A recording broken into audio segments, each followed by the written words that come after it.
सभी fifth Avenue के निवासियों को दीपक संयोग शास्त्री का हाथ जोड़कर नमस्कार। साथियों, मैं आपके समक्ष पुनः उपस्थित हूँ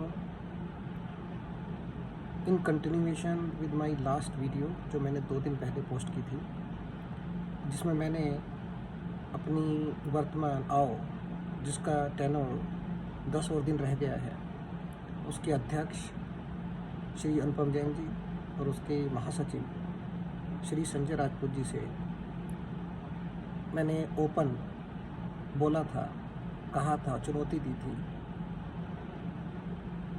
जो भी उनको समझ में आता हो, कि अगर आपने अपने पिछले 5 से 6 महीने में पूरा अपने लेन देन का हिसाब किताब रखा है, कब कैश लिया, किसको दिया, वेंडर लिए, कैसे लिए, उनका आपने LOA साइन किया, उनका LOA कब हुआ आदि, बिजली के मीटर जब आपने 5 तारीख को यहाँ पर लिया, उसके बाद में आपने इन्वेस्टिगेशन कराया, कितने ख़राब थे, वो कितने समय बाद में सही हुए, कितने लोगों को आपने फ़ायदा पहुँचाया एवरेज बिजली चलवा कर, और कितने दिन तक और क्यों। साथियों, उसका तो जवाब उन्होंने नहीं दिया, लेकिन अभी शायद उससे विचलित होकर, उससे घबरा कर इन्होंने क्या किया है कि जो पुराने इनके एक अकाउंटेंट हायर्ड हैं उनको दरकिनार करके एक नए अकाउंटेंट को इन्होंने अपॉइंट किया है। वो भी उसके बाद में, जब पिछले संडे को निवासियों की मैं मॉम से पढ़ रहा था, जो मेल आई थी कि अब ये, क्योंकि एक तरीके से एक ब्लॉक हो जाता है, सील हो जाता है, हर चुनाव से पहले की एक कुछ तो आचार संहिता होती है। अब 10 दिन भी नहीं रह गए हैं ठीक से, उसके पहले ये ना तो कोई एक परचेज कर सकते हैं, ना ये कोई मतलब इमरजेंसी परचेज के अलावा कोई नया कोई अपॉइंटमेंट कर सकते हैं। लेकिन उसके बाद में भी इतनी क्या जल्दी हो गई कि फिर से इन्होंने एक नया अकाउंटेंट हायर किया।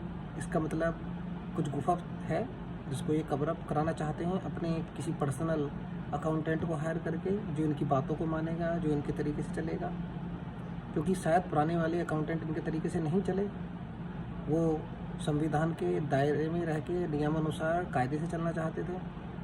वो तो इनके गूफ ऑफ्स को क्यों करेंगे कवर अप। तो इन्होंने इस समय पे जो ये अकाउंटेंट हायर किया है, मेरे वीडियो पोस्ट के बाद में, जिसमें मैंने चुनौती दी है इन्हें थर्ड पार्टी ऑडिट की, ये उस बात पे ठप्पा लगाता है कि इन्होंने कुछ नहीं, बहुत ज़्यादा गड़बड़ की हुई है। अनुपम जैन जी, संजय जी और जो लोग आपको सहयोग कर रहे हैं, उनसे मेरा प्रश्न है,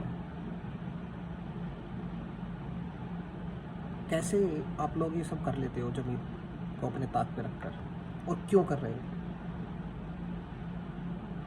कैसे आपने समझ लिया है कि ये आपकी अपनी प्रोप्राइटरी है? साल भर में आपने एक भी ऐसी मीटिंग नहीं की जिसमें आपने ट्रांसपेरेंसी के साथ में ये ब्यौरा दिया हो कि आपके क्या फाइनेंशियल लेन देन है। आप फरवरी में आए, आपको एक तो फाइनेंशियल ईयर ओवर होने के बाद ही दे देना चाहिए था, अप्रैल में, और दूसरा आप तब देते फाइनेंशियल ब्यौरा जब आपकी ये टर्म ओवर हो रही है। आपने अभी तक एक भी नहीं दिया, और अब ये एक नई हायरिंग करके अकाउंटेंट की, जब आपको कोई अधिकार नहीं है, आप क्या प्रूव करना चाहते हो? इसका जवाब दो। देखो, आपको जवाब आज नहीं तो कल, यहाँ नहीं तो इसके ऊपर एस्केलेशन पे, वहाँ नहीं तो उसके ऊपर एस्केलेशंस पे। कानून जितना आपके लिए है ना मान्य, इतना सभी के लिए है। आप आज छुप सकते हो, लेकिन लंबे टर्म में छुप नहीं सकते, ये बात ध्यान रखना। मेरा निवासियों से निवेदन है, इन पे कड़ी नज़र रखी जाए, क्योंकि ये सब आपका भी पैसा है। धन्यवाद।